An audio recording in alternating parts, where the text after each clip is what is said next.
I quit being top dasher starting in the month of May, but it may not be for the reasons you think. Stay tuned for the reasons why. And at the end, I'm going to give a bonus idea as to how you can make a good decision for yourself. I quit being top dasher, not because I hate DoorDash, not because DoorDash is mean. I'm quitting being top dasher because it's not the right decision for me in my market for this month. Now, here's the principle that I want you to get here. This isn't really about whether or not Top Dasher is right for everyone, because there is no right answer for that. Some of you are on tiers. I can't come and tell you whether you should or shouldn't do the tier. You need to do the work in your market to make the decision why. Specifically, why was I Top Dasher? Well, I wanted to have the freedom to dash anytime without the pain and the headache of scheduling.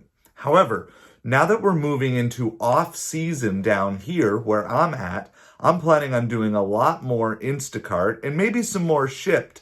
And I can still schedule. Usually there have not been issues with scheduling. I will know obviously in a month if that has changed, but I'm going to start scheduling. I started today of reserving the days, the times that I want, and I overschedule because there's no penalty for overscheduling. DoorDash may not like it, but I just am scheduling all the potential time slots that I might need right away, right when they come out.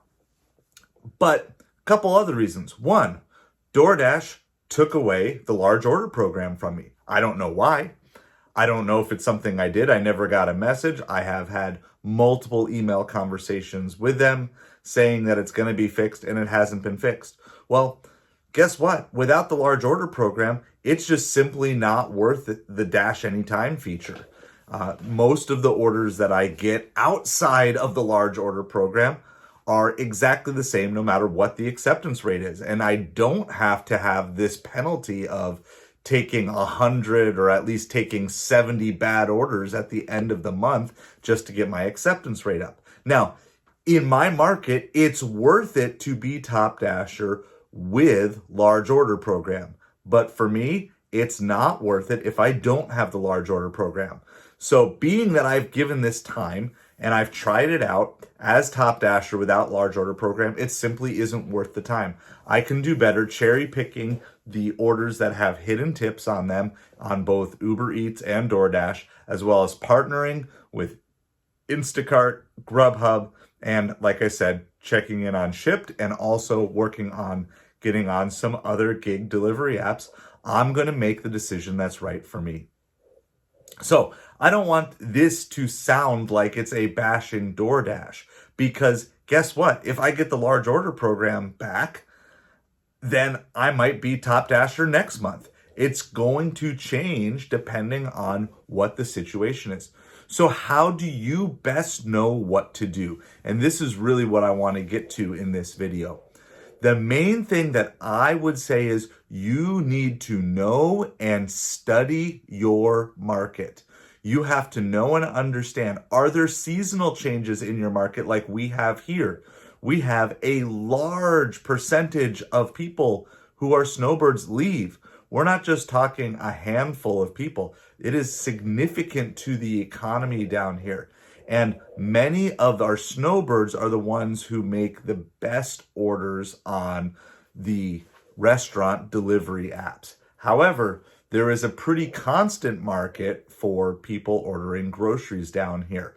And so I can still do Instacart. I did an Instacart day yesterday, and it was a Wednesday, and I did over $200 on Instacart, and then I also patted it in with just a little bit of Grubhub, did about a $250 day on a Wednesday with Instacart and Grubhub only. No Uber Eats or DoorDash even turned on. Now, why could I do that? Because I've learned my market and I'm constantly working to get better. We have a process that we have here on this channel of serve, learn, grow, adapt. So we want to serve the customers that we have, but then we also need to learn. And a big part of learning is learning your market. And one of the biggest frustrations I have in the gig delivery world is people make statements assuming that that statement is true for everyone. No, there is nothing in these gig apps that will be exactly the same for everyone. It is market dependent. And I want to encourage you, if you haven't done this yet, to throw out all these things that you believe about your market, but you have never tested yourself. Okay? You need to take the time to test things out yourself. I thought, based on what I had heard, that Grubhub was completely worthless and not even worth getting on. Now, is Grubhub my number one app? Absolutely not. It's probably still my number 4 app. However, it does provide good opportunities in my market to move me from when I'm way out of where I want to be to where I want to be. And occasionally there are opportunities for really big orders on the order and pay system. Now, I would not know that unless I took the time to learn the Grubhub app for my market.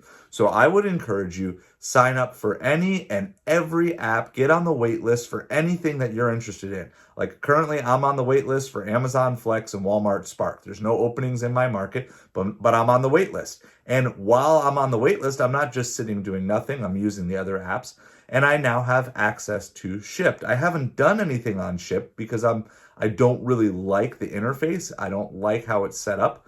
However, I at least have the opportunity to explore that, to learn that on my time. And sometime here, I'm going to do a shift on Shipped to learn how to do that. You need to learn your market and make the best decisions for yourself.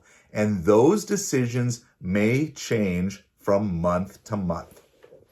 I want to delve into this a little bit more. If you're looking for trying to figure out how to do this and you really want to dig a bit deeper, we do have a link to our Patreon down below. There is free access on Patreon and direct access to me to send messages. And if you've got some questions, we'll try to answer some of those things over there if you have any other opportunities. But I want to encourage you and I want to ask you, what is the thing that maybe you believe about gig delivery work that you've never actually tested for yourself?